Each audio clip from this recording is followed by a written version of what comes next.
Can living with a narcissist actually make you a narcissist or make you become a narcissist?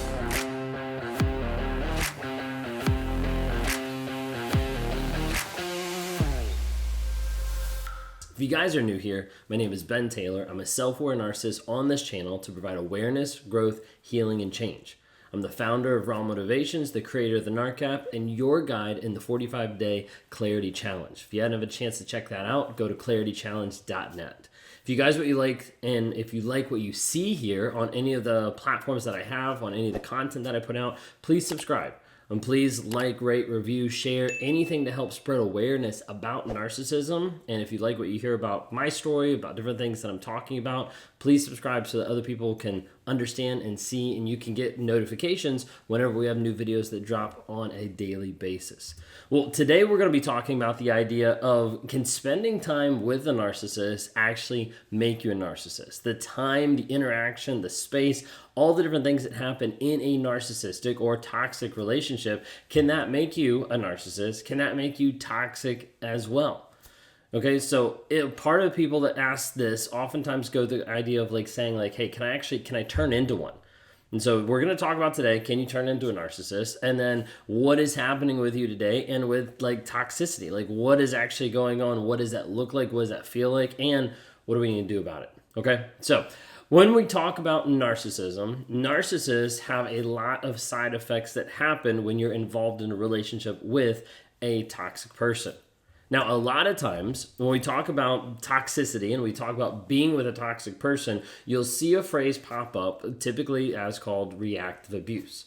Reactive abuse is when someone is reacting in an abusive way towards someone else who is purposely triggering them or making them do that. Now, sometimes this gets confusing for some people, but reactive abuse is something that a person can control, but it is something that another person pushes that person to have almost a psychological break, or to the place where seems like there is no other option except to respond in an abusive way. However, when you're dealing with reactive abuse, it makes you feel like you're crazy, makes you feel like you're the toxic person, and it makes you wonder, what's wrong with me?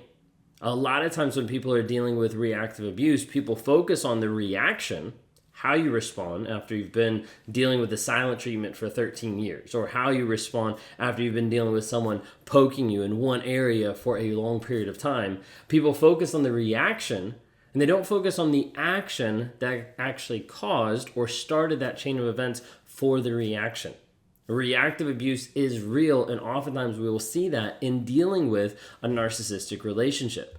It can be very toxic, and it can be very hurtful for a lot of different people around. The thing you have to remember is, with reactive abuse, it didn't start off that way of you just coming in and abusing another person. What came in is you were there, and the other person started doing an action to make you react in a way that they knew that they could control you.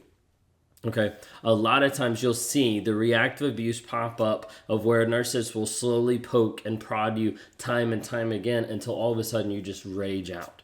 And you feel like you're the crazy one. They flip it on you. They get really calm. They're like, wait a second, what are you doing? Why are you acting this way? I'm not yelling at you. You're yelling at me. And it is all meant, in one sense, to get to a place where you feel like you're the crazy one.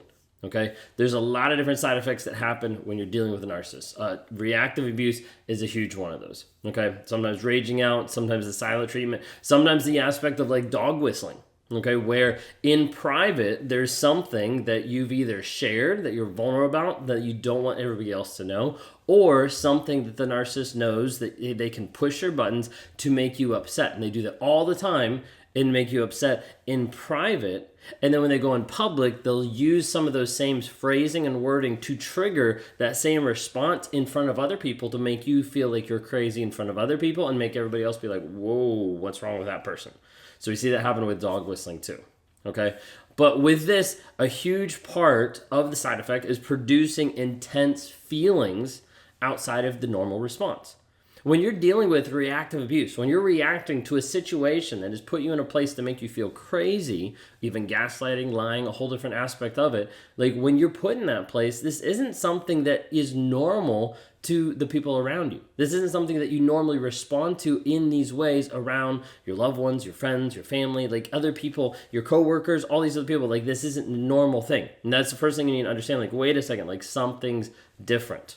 Okay. A lot of times you'll think that you're toxic, even though you've never been toxic before. Like you've never had these type of response, reactions, interactions, frustration, all this kind of stuff. So that's kind of like first, like understand like, hey, wait a second, this is something that's different. Okay. After being with a narcissist, a lot of times people get really paranoid. They get really anxious in the relationship, and then outside the relationship, they're even more so, or they're nervous of like, I don't know what to do. I don't know what I'm allowed to do. I don't know what's acceptable. Can I actually spend money on this? Can I go hang out with a friend today, or am I going to get yelled at? Like there's a whole other piece of like trying to understand what is actually possible. You see this mostly with people that are trying to get back out and understand like, hey, is it okay to date again? Like I'm not sure if I can. I'm not sure if I can do this because I don't know who I can trust. And that takes that time and that confidence building to build up who you are and to build up what's going on to try to help you get to a place where you do have that confidence, where you do have that peace of mind of like, hey, I can recognize the red flags. When I see them, I'm going to get out. Like just understanding that. Okay. All right. The other aspect that I wanted to touch on really quick is the idea of like, of how you'll feel like you're not going to connect the same with other people. Like you're like, wait a second, like some of these things that are going on, like I have these different side effects, reactive abuse, I have different aspects that I feel paranoid, and then I also feel like I don't connect the same with other people like I used to. So maybe stuff that's inside of me that's changed, and now I'm the toxic person. You know, you become more tense, you become more leery of others, you become more like concerned about like that trust factor of like, can I actually trust? Can I actually interact with this person? And then you're wondering like, what is actually behind it? What is actually going on? Well, when we talk about being with a narcissist, one thing that it doesn't get talked about enough is the idea of narcissistic fleas. Now, when we're talking about narcissistic fleas, we're talking about pieces of narcissism that you pick up on or that you start developing based on the person that you're around. It's true that the company you keep ends up being the personality, the types, the styles, the ideas that come from the people that are around you the most. When you're around a toxic person, oftentimes you'll start to pick up on or rub off on different pieces of toxicity that start becoming a regular part of your life. Now, when people get out of a narcissistic relationship and they start to realize and identify these things, it can freak them out. You can freak them out to be like, wait a second, am I the toxic one now? Am I a narcissist? And that's a perfect time for the narcissist to try to hoover you back in, to try to change your perspective in that moment when you're starting to doubt that. When we're talking about narcissistic fleas, oftentimes we're talking about pieces and attributes that you're picking up on. So like tones, like attitudes, like small actions, like different pieces that the other person would do that you start doing oftentimes back to the same person as a way to either cope with the trauma or as a way to survive in some of those instances. A lot of times you'll see a person who is never a liar, but in that relationship starts to become a liar because of the fact that they need to protect themselves emotionally, mentally, physically, sexually, whatever it might be. And then they get out of the relationship and they start having that same response. It's like a trauma response of like, wait a second, like, no, I didn't do that. Like there's sometimes like an automatic lie there. And that can be used by the narcissist and by other people to make that person feel like they're actually toxic.